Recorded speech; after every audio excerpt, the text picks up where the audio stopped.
Hello friends, welcome to Live Traveling.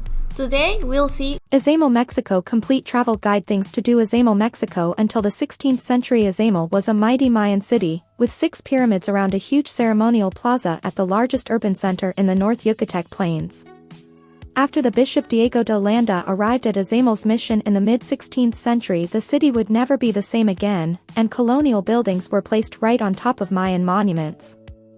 The Convento de San Antonio de Padua is the centerpiece, a Baroque monastery where the Popolchek pyramid used to stand. This monument, like most of Izamal's historic architecture, is painted a cheery ochre yellow.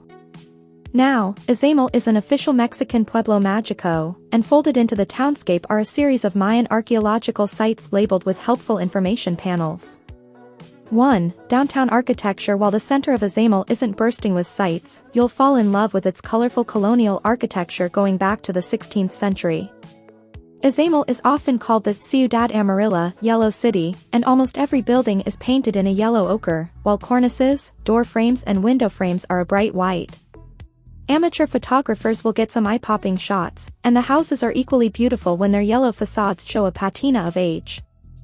On the south side of the plaza, Parque 5 de Mayo, is the shop Hecho a Mano, selling folk arts and crafts, wood carvings, embroidered textiles, from around Yucatan. 2. Convento de San Antonio de Padua. A prime example of how the Izamal's 16th century Spanish settlers repurposed the city's Mayan architecture, this monastery is on top of a Mesoamerican pyramid. Dedicated to the god of the heavens, Itzamna, the Popolchek pyramid was the largest of Izamal's 6 Mayan platforms and is still the highest part of the city today. The Franciscan monastery on top was raised between 1549 and 1561, using stone from the pre-Hispanic monument.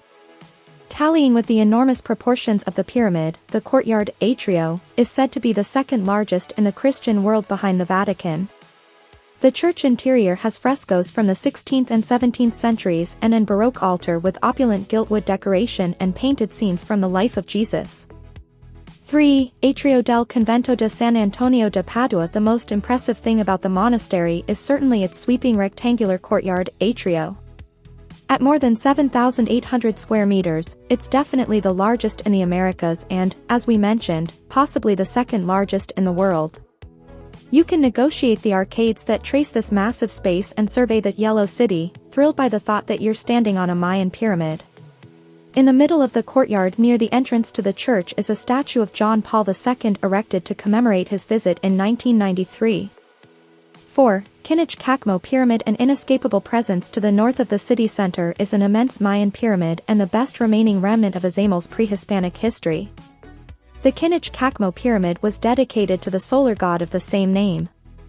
Kinich Kakmó means fire parrot, and this god, with the head of a macaw, was believed to descend to the ground when the sun was at its zenith to accept offerings. The pyramid is unadorned but is one of the largest in Mexico at 700,000 cubic meters. You're allowed to climb to the top, and while it isn't an easy hike in the midday sun, the view from the top is the best in the city. 5. Centro Cultural y Artesanal. On the north frontage of Parque 5 de Mayo is a museum in a 16th century mansion. This opened in 2007 after being converted from a hotel and presents the work of the most accomplished craftsmen and women in the city. The museum has 11 halls and its exhibits are divided into 5 categories: wood, ceramics, metal, textiles and items woven from plant fibers like henequen.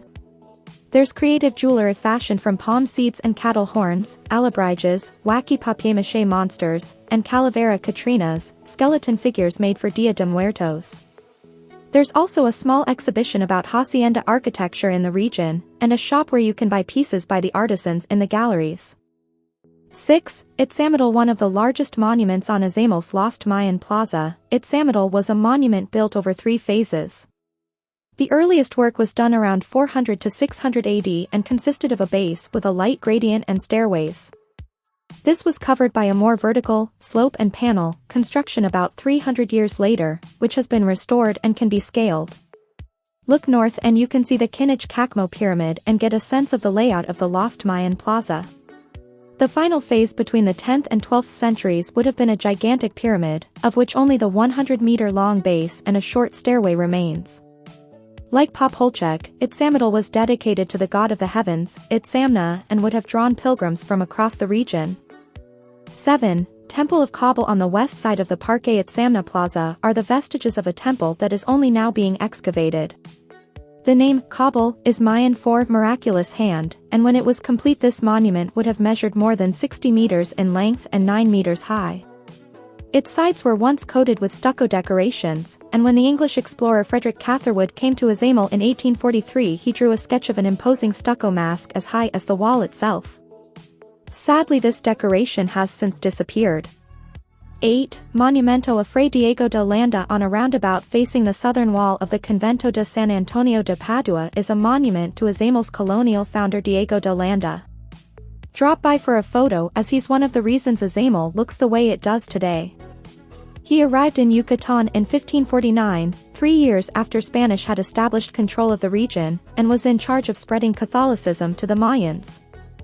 His methods were extreme to say the least and involved burning invaluable codices and wholesale destruction of Mayan sites, sometimes transforming them into Catholic monuments, as we see at Izamal.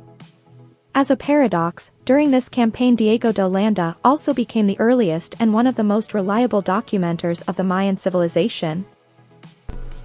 Thanks for watching. If you liked the video, subscribe.